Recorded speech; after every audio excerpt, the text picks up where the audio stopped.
Welcome back to the Little Ozzy podcast. You can check us out at littleozzybites.com. World's smallest but biggest tribute band to Ozzy Osbourne. Very proud, very honored to have a special guest on here a few days before Christmas. And I would like to welcome the legendary bass player from the Blizzard of Oz, from Whitesnake, from Quiet Riot, from Blue Oyster Cult, from the Guess Who. Proud to have Rudy Sarzo. How are you doing, brother? Hey, I'm doing fantastic. How about yourself? Happy holidays to all of you guys out there. Happy holidays to you, brother. I wanted to thank you, too, for the Christmas gift you gave us. It was very nice to be able to call you. You made my Christmas. Anytime. And I appreciate you, brother. I remember meeting you back in the 90s. You played in Richmond with Quiet Riot when you had your original, your lineup, your latest lineup that was so successful. Frankie Benally, brother Frankie was there, Carlos, Kevin. I met Kevin DeBro that night in you. Not sure you even remember it. Ironically, it was the night that I had heard on the news the next day you guys got robbed there. Oh, I'll never forget that night. Are you kidding? How about that? I had a portrait of Randy, and I asked you to sign it for me. Uh-huh. And you did, and that was the first time I ever met, and the only time I ever saw Kevin DeBro. But what an honor! And what did you guys lose that night, man? I don't know, but it was a sizable amount because it was currency that was collected for a few shows. Wow. So it wasn't just the money from that show. It was like 2 other shows that we had done before we got there. Right. That was a terrible thing, but it was such a great show, man. It was your new album, and it was just really, really cool to see you guys in person for the first time ever, and it was just so huge for me. Really, really neat. I was, back at that point, I was watching a lot of TBN, and we have some mutual friends that we lost this year. One of them being Jeff Fenholt. He was one that, that really, I saw your driver stuff a few years before that, and I was like, wow, he's like buddies with Rudy and stuff. So it was a pretty cool time in my life, too, to meet you. Yeah, he was such a gifted voice. I mean, the voice of an angel. I have never actually, performed with anybody who had a voice like that. That was, and I played with some of the greats like Ronnie James Dio, Ronnie has a voice of an angel on his own right, but there was something about Jeff that was like, they're all so gifted, it's unbelievable. And do you think a lot of it, even the spirituality that Jeff had, to be changed so dramatically and to be converted the way he was, it did. It almost seemed like you were hearing a voice from heaven or something. Yeah, absolutely. Amazing. So, can I ask you a few questions about your history and your family? I know you're Cuban, and your name is Rodolfo Maximiliano Sarzo, and that's the first 3 words, correct? Yeah, that's, I shortened it because I knew that emails were going to be coming in the next few decades, so I figured I would get a shorter name, so I add that to my email address. Now, your brother is Robert, who was in Hurricane. Yes. Very nice guy. I would love to get him on here sometime. And you have another brother that's, I believe, a half-brother named Alex? No, I only had 2 brothers. One brother, Robert, and that's it. That's amazing. There's no half-brothers. We have the brotherhood of musicians and close friends, but blood relatives, it would be just one, my brother, Robert Sarzo. Incredible. Okay, how old were you? When were you born, and when did you come to the country, man? And if you could expound on that and how your music career got started in LA. That's a lot of questions. How about if we go with the LA? Yeah, I came to Los Angeles in the mid 70s. 70.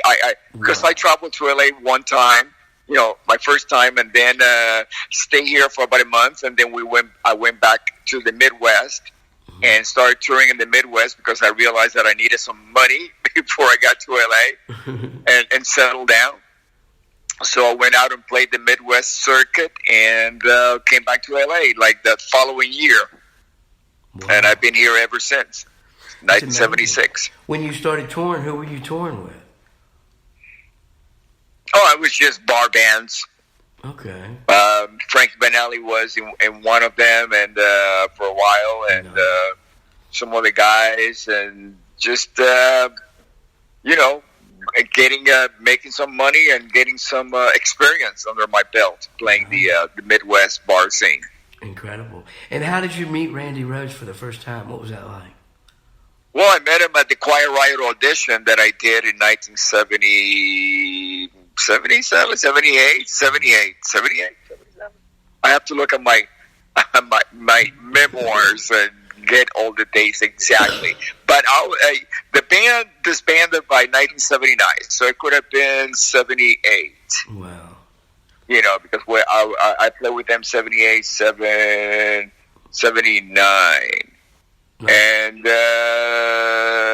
did you know the guys beforehand? No. Kevin, I mean, I have met Kevin one time passing after watching Quiet Riot play live. Nice. And I mentioned to him how great the band was, and and then he remembered me from that meeting at the club. But I didn't get to talk to Randy that evening. That is too cool. Yeah, that was quite an experience. Did you ever read my book, Off the Rails? Oh, my goodness, dude. Did I ever read it? I love it. And I would kill for you to say it. Because it's all in there. All the sure. All that information is clearly, stated in there. Right. I know we have a few listeners out there that are interested, and they've been asking me questions. So, it's really cool to be able to share your things like that and have kind of the commonhood, the Aussie thing that I've studied and have been doing for, quite some time now. It really keeps, Randy, the memory out there. And it just means so much to me, even every night, By the way, I'm joined with my young guitar player, Johnny Lawrence, who is, he just turned 18, and he's been studying a lot of the music. And he's just a really, really good guitarist. Really cool kid. I happen to live an hour and a half now in Florida from Leesburg, where that god-awful plane crash happened. I haven't been to the site yet. Not that I want to glorify death or anything, but I think it's something that I would like to do one day. The number one heavy metal song, first ever on Solid Gold with Marilyn McCoo. Which one? Come On, Feel the Noise, Greg. Well, no. The album, the record, Metal Health, was the first debut by a metal band to reach number one. How about that, man? How did that make you guys feel other than unbelievable? Well, while it was happening, we were too busy to actually sit back and think about it. So decades later, you think about it and you go, wow, that was awesome. And then you go on with life. Wow. I know when I first saw it, I was like, wow, because, we didn't have the internet and YouTube, and we didn't have the, the gift of that as we have today. So, you just could read magazines and wait for publication. So I had probably started really getting into the Ozzy and Randy and the Quiet Riot when I saw that on TV. And then I started researching and everything. But what other projects? I mean, I'm sitting here. There's a plethora of things. I mean, Queensryche. You and your brother got to do that with Jeff Tate. Yeah, well, it was the Jeff Tate version of the band, because at the time there were two versions with the same name, Queensryche. And I like to separate it by saying it was the Jeff Tate version of the band. Yes. Out of respect to the other guys. Sure. Everybody, correct? Yeah. There's a few of them out there now like that, and Great White, Jack Russell's. Yeah. Yep, that's true. And the what do you got going on now? Are you currently full-time Guess Who, or? Yeah, full-time Guess Who, and that keeps me very busy. I love the band. I love the music and all the musicians. It's a great family, and I've been very pleased. And we got we're like super booked already for 2020, and we even got dates for 2021. So it's I'm going to be very busy. That's amazing, and I'm glad you're around. I'm glad you still do what you do. It's such a blessing. And can I ask you another question about another mutual friend we have, Bart Walsh? We lost him. Yes, we did. Yeah. Ago. How do you remember him and first meeting him? Well, just in Los Angeles, when he was playing around town, just an amazing guitar player. Yeah. I mean, I think the best we can do is to remember musicians by their art, their how they, because that's what we all leave behind. Yeah. So it's a matter of celebrating that. Yeah, you're right. He sent me a list of he did one show with me in Savannah before he passed, and we had plans on doing a possible Van Halen little tribute, like an hour set called Minivan, which is kind of funny. But he sent me like 3 or 4 songs and to record the vocals to, and I still have those, including an original. And I actually put one out a couple weeks ago, and it was crazy because the whole time I was singing, I could just hear him like hollering at me and calling me names and stuff because he was just so cool, But eventually, I want to put those tracks out just to have them done, as a memory, so I can look back on things like that. And what is your website, Rudy? I'm not going to keep you. I appreciate you so much. Is there anything you'd like to say, as far as to the audience? No, I just want to thank them for their support all these decades, and wish everybody a blessed holiday season. Thank you so much, Rudy. You sure have made my Christmas. And Rudy, I just want to ask you, this is Johnny, I just want to ask a few questions. I recently started getting the Ozzy stuff about a year ago, and I never played it beforehand, but now it's my favorite kind of music to play, and I appreciate you writing it in the first place and working on it. And I was wondering, where did you get the move from to where you would hit your bass when you did the power chords during Crazy Train? Was that inspired from somebody, or did you create that? Good question. Yeah, I kind of saw somebody. His name is Tim Bogart, a bass player for the Vanilla Fudge. Kind of like hit his bass, but it years before. But it wasn't really. He was just hitting it, and I figured, well, maybe if I hit it and make chords with it, I could use that as a kind of like striking a piano keys. Right. And that's what I was going after. That's super cool. And I still do. I mean, I wouldn't do it as much because I'm not really playing what is considered heavy metal. I'm in a classic rock band, so I there's not really that much need for that. And we also have a keyboard player in the band. Right. That's very prominent. So sometimes I do it when I see that there's a spot that I can do it because I'm just it becomes part of what I do. It's not really a shtick. It's more like it's something that it's natural for me to play that. Right, and you lick your fingers a lot too when you play, right? I'm sorry? And do you lick your fingers when you play a lot too, right? Yeah. I started doing that when I grew up playing in Florida, and it was very humid, and my strings. At that time we only had flat wounds available, and back in the late '60s, early '70s, because we didn't have distribution of round wound strings yet in Miami, and so I was using flats, and they would get really moldy and rusty. Wow. So I just started licking my fingers so I could get some sound out of it. Wow, glad we don't have to deal with that nowadays, huh? No, but since again it became part of the way that I play, right? Yeah, that's cool. It is definitely a cool technique that looks really cool like that. How about the now it's more of an attitude than an actual, because I really don't need to lick the bass to get the sound, right. But it's more part of an attitude when I play it. That's rock and roll.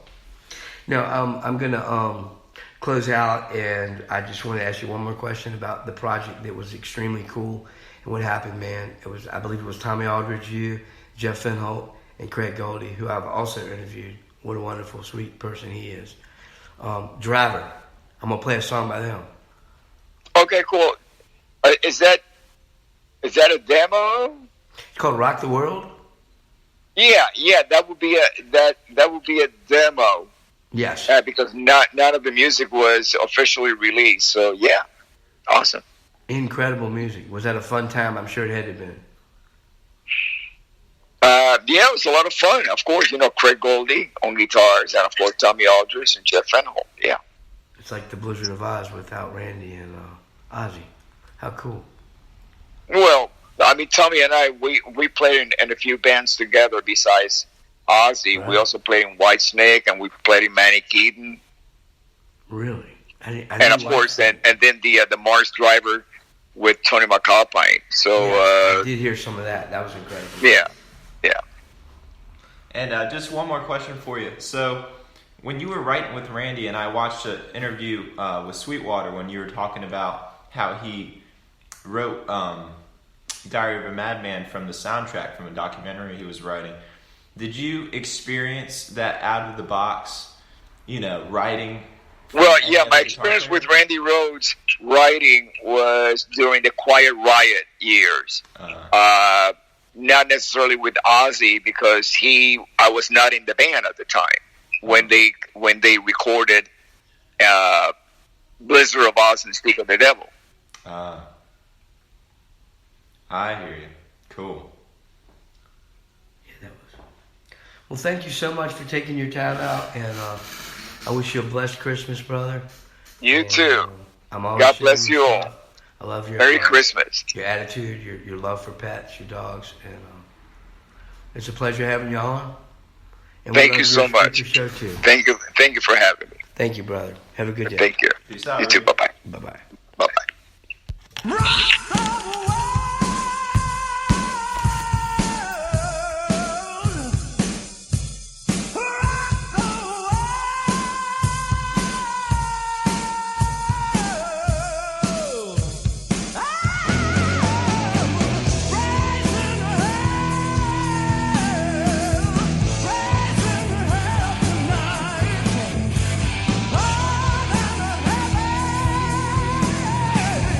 Got to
And that was Rudy Sarzo and the late, great Jeff Fenholt, Craig Goldie, and Tommy Aldridge.